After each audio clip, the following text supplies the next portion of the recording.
নাটক কম করো প্রিয়। মাননীয় স্পিকার, হাজার মানুষের আত্মত্যাগ, তার ফসল হচ্ছে আজকের এই সংসদ। এই মানুষগুলো কারা যাদের আত্মত্যাগের বিনিময়ে আমরা আজকে কেউ মন্ত্রী, কেউ এমপি, কেউ সরকারি দল, কেউ বিরোধী দল হয়ে এসে সংসদে বসেছি? মাননীয় স্পিকার, তাদের স্বপ্ন কি ছিল? তারা জানতো তাদের এই আত্মত্যাগের বিনিময়ে তারা কিন্তু কেউ মন্ত্রী হবে না, এমপিও হবে না। তারা ছিল সাধারণ মানুষ, একেবারে খেটে খাওয়া সাধারণ জনগণ বাংলাদেশের। তারা একটা স্বপ্ন দেখেছিল, একটা নতুন বাংলাদেশ তৈরির স্বপ্ন, একটা নতুন রাজনীতি নির্মাণের স্বপ্ন, একটা নতুন চিন্তার জন্ম দেওয়ার স্বপ্ন, এবং সর্বোপরি সকলের জন্য যেই ভীষণ রকম বৈষম্য আমরা দেখেছি গত কয়েক বছর, সেখান থেকে মুক্ত হয়ে সকলকে নিয়ে, সকলকে একসাথে করে একটা বাংলাদেশের স্বপ্ন। সেই সকল মানুষের কাছে আমি এবং আমি বিশ্বাস করি আমার সহকর্মী এই সংসদ সদস্যরা সকলেই কৃতজ্ঞ। মাননীয় স্পিকার, শহীদদের যে প্রত্যাশা নিয়ে গণ অভ্যুত্থান, সেই প্রত্যাশা কিন্তু বায়বীয় বা অলীক কোনো বিষয় ছিল না। এখনো যদি আমরা দেয়ালে দেয়ালে তাকাই, আমরা দেখব তারা তাদের স্বপ্নের কথা দেয়ালে লিখে গেছে।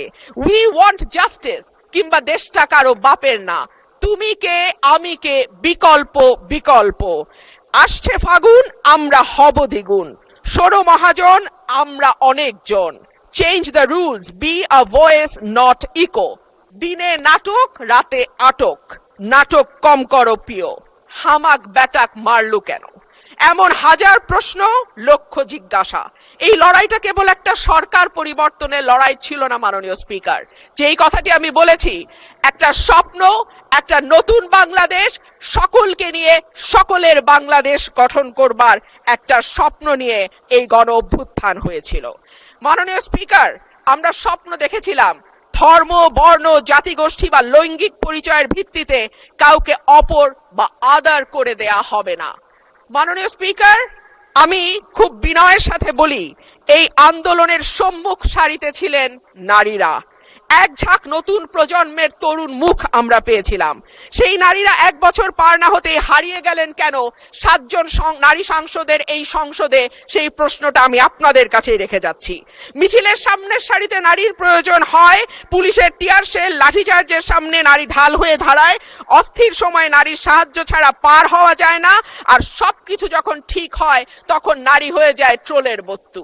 নারীর পোশাক, নারীর চেহারা, নারীর কথা, নারীর হাসি, সবকিছুই তখন হাসির খোরাকে পরিণত হয়। মাননীয় স্পিকার, আমি আপনার মাধ্যমে মাননীয় স্পিকার, আমার উত্থাপনীয় বিষয় হাম বা মেজলসের টিকা। মাননীয় মন্ত্রী, আমরা এখন 2030 সালের মধ্যে টেকসই উন্নয়ন লক্ষ্যমাত্রা এসডিজি অর্জনের পথে হাঁটছি। তখন হাম বা মেজলস ভাইরাসের পুনরায় প্রাদুর্ভাব আমাদের সেই লক্ষ্য অর্জনকে বড় ধরনের প্রশ্নের মুখে দাঁড় করিয়েছে। গবেষণায় দেখা গেছে হাম কেবল একটি ভাইরাস নয়, এটি একটি ইমিউন অ্যামনেশিয়া তৈরি করে, অর্থাৎ একবার হাম আক্রান্ত হলে শিশু শরীরের রোগ প্রতিরোধ ক্ষমতা বছরের পর বছর দুর্বল থাকে, যার ফলে সে অন্য কোনো সাধারণ রোগেও মারা যেতে পারে। মাননীয় মন্ত্রী, আমি তথ্যের ভিত্তিতে কিছু বিষয় আপনার সামনে তুলে ধরতে চাই। টিকা গ্রহণ বনাম বাস্তবতা। বিশ্ব স্বাস্থ্য সংস্থা হুয়ের মতে একটি জনপদে হামের মহামারী রুখতে হলে 95% বেশি শিশুকে 2 ডোজ MR টিকা দিতে হয়। কিন্তু করোনা পরবর্তী সময়ে আমাদের নিয়মিত টিকাদান কর্মসূচিতে যে গ্যাপ তৈরি হয়েছে, তার সুযোগ নিচ্ছে এই ভাইরাস। শুধু তাই নয় মাননীয় স্পিকার, আমাদের এর মধ্যে একটি অন্তর্বর্তীকালীন সরকার দায়িত্ব পালন করেছে 1.5 বছর, এবং এই 1.5 বছরে কর্মকর্তাদের মধ্যে পরিবর্তন এসছে, নতুন করে টিকার কোনো অর্ডার দেওয়া হয়নি, এবং আমাদের যারা স্বাস্থ্যকর্মী আছেন, যারা টিকা পরিবহন করেন, তারা গত 9 মাস ধরে কোনো বেতন পায়নি। দেখা গেছে আমাদের প্রায় 35টি জেলাতে 45% স্বাস্থ্যকর্মীর বা টিকাদান কর্মসূচিতে যারা যুক্ত, এরকম কোনো কর্মীর নিয়োগ বা তাদের অভাব আছে। প্রায় অর্ধেক জেলাতেই আমাদের এই সংক্রান্ত স্বাস্থ্যকর্মীর অভাব আছে। সো এই সব কিছু মিলিয়েই আজকে এই হামের ভয়াবহতা। আন্তর্জাতিক সতর্কতা বলছে সম্প্রতি ইউনিসেফ এবং WHO সতর্ক করেছে বিশ্বজুড়ে হামের সংক্রমণ 79% বৃদ্ধি পেয়েছে। বাংলাদেশেও তার ঢেউ এসছে, বিশেষ করে ঢাকা এবং তার পার্শ্ববর্তী এলাকা এবং ঘনবসতিপূর্ণ শহরের বস্তিগুলো, যেখানে একটা ঘরে অনেক বেশি সংখ্যক লোক থাকে এবং একটা ঘরের সঙ্গে আরেকটা ঘরের কোনো দূরত্বই নাই, সেই জায়গাগুলো এখন হামের হটস্পটে পরিণত হয়েছে। স্বাস্থ্যমন্ত্রী মহোদয়কে আমি অনুরোধ করব যে তিনি সরাসরি মাঠ পর্যায়ে প্রকৃত চিত্র এবং টিকার মজুদ ও বিতরণের পরিসংখ্যান এই মহান সংসদে পেশ করবেন। ধন্যবাদ মাননীয় স্পিকার। ধন্যবাদ জানাচ্ছি মাননীয় সংসদ সদস্য রুমিন ফারহানাকে ওনার কনসার্নের জন্য। মাননীয় স্পিকার, আমাকে ওনার প্রশ্নটা যেভাবে লিখিত এসেছে এর সাথে আরো অনেক কিছু উনি অ্যাড করেছে।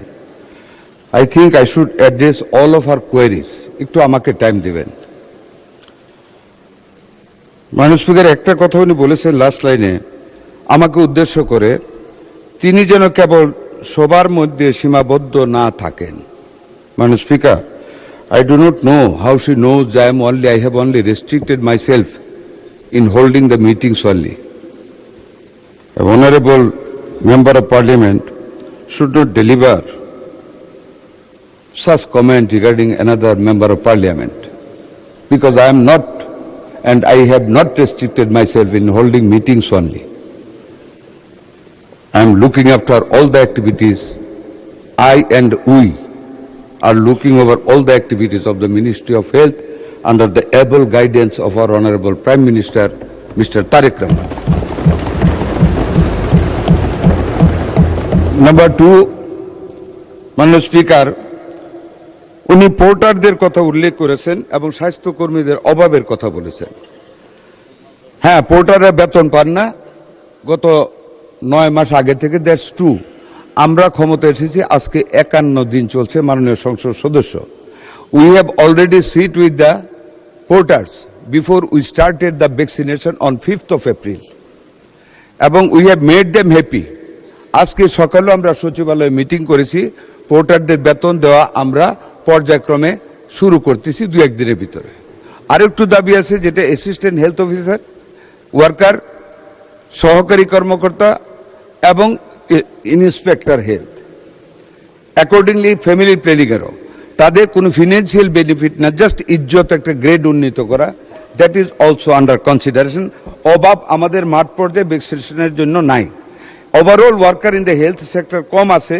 We are going to recruit 100,000 health workers in different categories under the guidance of our honourable prime minister. That is for your knowledge.